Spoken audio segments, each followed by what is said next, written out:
Now, a lot of people, including myself, love to talk about our preferred or favourite UK coasters, like this one. I love this one so much. But what about other rides, specifically the country's offering of dark rides? What is the best dark ride in the UK? Well, I'm here to give my opinion on that today. Before we begin, I do just want to apologise for the very original video idea. It's just I've never actually done a top 5 outside of parks or coasters, so I think it's nice to actually do something a bit different and make one about the indoor, slightly less lit up transportation systems. I can assure you though, I have some more unique video ideas coming soon, hopefully, so be sure to subscribe if you want to see those. So let's get on to my top 5 dark rides, and if you want to leave yours in the comments, feel free to. Starting off at number 5, we have, to be honest, I made this list myself, but I think this is so misplaced. It should be like -1. Wallace and Gromit's Thrill-O-Matic at Blackpool Pleasure Beach. What a ride this is. Honestly, it's amazing. It's of course based on one of the most well-known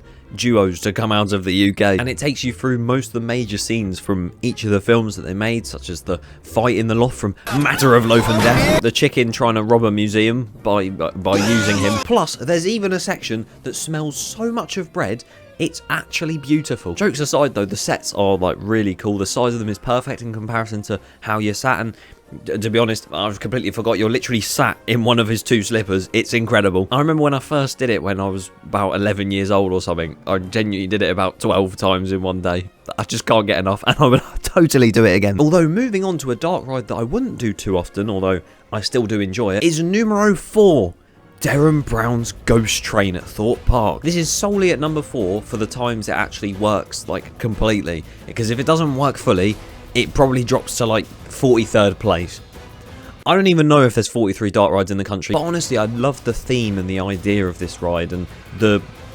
spoiler alert! Floating carriage inside and how you step on it, and then you put a VR headset on, have a little scene, and then you just end up in the underground, is such a clever concept. Although, to be fair, I would have ranked it even higher if it was still in the same state it was back in 2017, where the middle section between the 2 VR parts had a huge train come round the corner and like come out as if it was going to hit you. But other than that, it is really quite well done. Of course, it's based around Derren Brown, who he appears for like 2 seconds. And as said, I do enjoy it for what it is occasionally, because sometimes it's quite long and annoying, especially when your VR starts playing audio through only one ear, or the screen itself is moving in like 3 frames per second. However, at number 3, we have a ride that utilises quite old technology, but it still has an amazing effect, and that is Hex the Legend of the Tower. I've done it again. It follows an old legend of the Alton Towers, funnily enough, where for every tree that fell from the branch...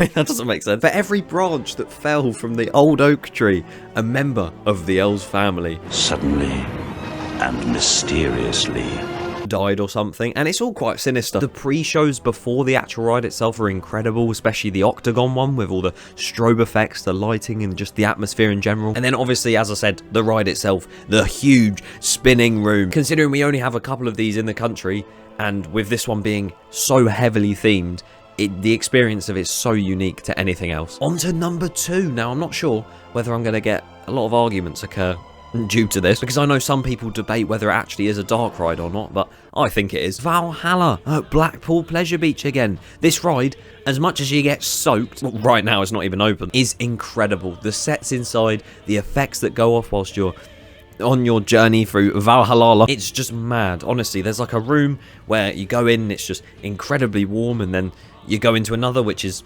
incredibly cold. There's fire effects all over the place, like loud drumming and all that kind of stuff. It's just like nothing else we have in Europe, let alone the UK. I mean, heck, it's that good that it was closed last year and it still won the Golden Ticket Award for Best Water Ride. And I know I just said Best Water Ride, but I think it counts as both, because, well, if you see a top UK water rides from me, it'll probably be on there too, so it's not my fault. And I forgot, it even goes backwards at points. Like, it's just brilliant. And before I head into the first placement, here are some quick honourable mentions. Jewel at Alton Towers. Gangster Granny, also at Alton Towers. Gruffalo River Ride Adventure at Chessington World of Adventures. Tomb Blaster at Chessington as well. And Haunted House Monster Party at Legoland Windsor. And we move on to number 1. This ride opened in 2021, so very recently, and ever since day one, it's had such positive reviews, and it has to be the one and only Black Mirror Labyrinth, what a ride. Flight of the Skyline at Legoland Windsor, and I love this ride to bits and bobs.